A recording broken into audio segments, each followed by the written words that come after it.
The Congress. The Congress. El Congreso. The Congress. Congress. Lucero Martinez is helping her mother, Eufrosina, practice for the U.S. citizenship test.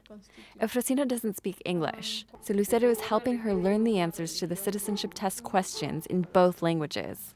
The family immigrated to the U.S. legally in 1999 from Mexico.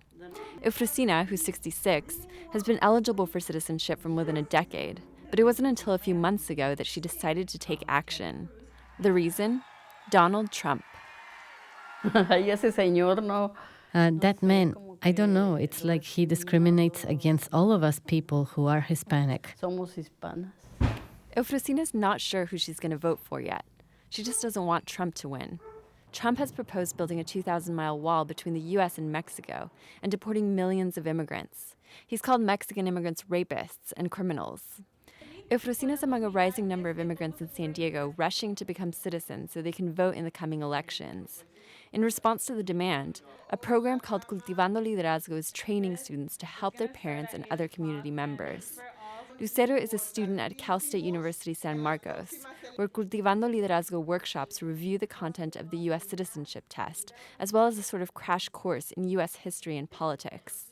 Lucero says she's eager to learn, to help her mother vote against Trump. She completely hates him, so I think we all do as, Latinos, Hispanics, that maybe he kind of says that we're not working, we're not, basically the opposite of actual. Lucero became a citizen 6 years ago and, like her mother, plans to vote in the November election. I'm kind of leaning towards Clinton just because, we never had a woman in the House, so I'm kind of, interested of what her perspective could be, Arcela Núñez is the director of the National Latino Research Center.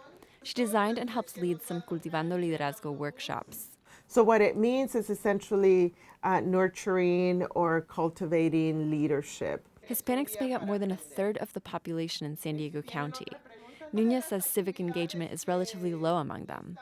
But, she says, the tide is shifting. Trump is definitely a big factor that I think is really pushing people to think about what kind of, government we want to have and if he really represents immigrants, Latinos. Núñez says young immigrants are often bilingual, unlike their parents. So students who learn the material can share the knowledge. Family is central in Hispanic culture. Immigrants are more likely to naturalize when encouraged by a relative. Cultivando Liderazgo also visits community spaces such as churches and libraries, engaging older immigrants directly. One evening at the Vista Library, more than 20 immigrants played a game of Jeopardy with the citizenship test questions, led by Cal State University student volunteers. ¿Quién es el comandante en jefe de las Fuerzas Armadas? Exactamente, correcto. One of the regulars here is 75-year-old Concepcion Alvarez. She colored in a map of the country to help her remember the names of certain border states. She's lived in the U.S. for 50 years, but never gave citizenship much thought until now. I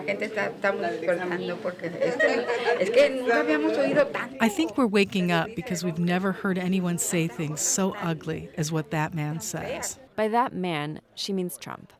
She says she encountered discrimination from the moment she arrived in the U.S., but that back then, she didn't mind. It didn't hurt me much. I said, whatever, it's their country. But lately, no, we've done so much for this country. We think we belong now. Like many other immigrants at the workshop, she considers herself an American. Now, thanks to Trump, they intend to make it official. Jean Guerrero, KPBS News.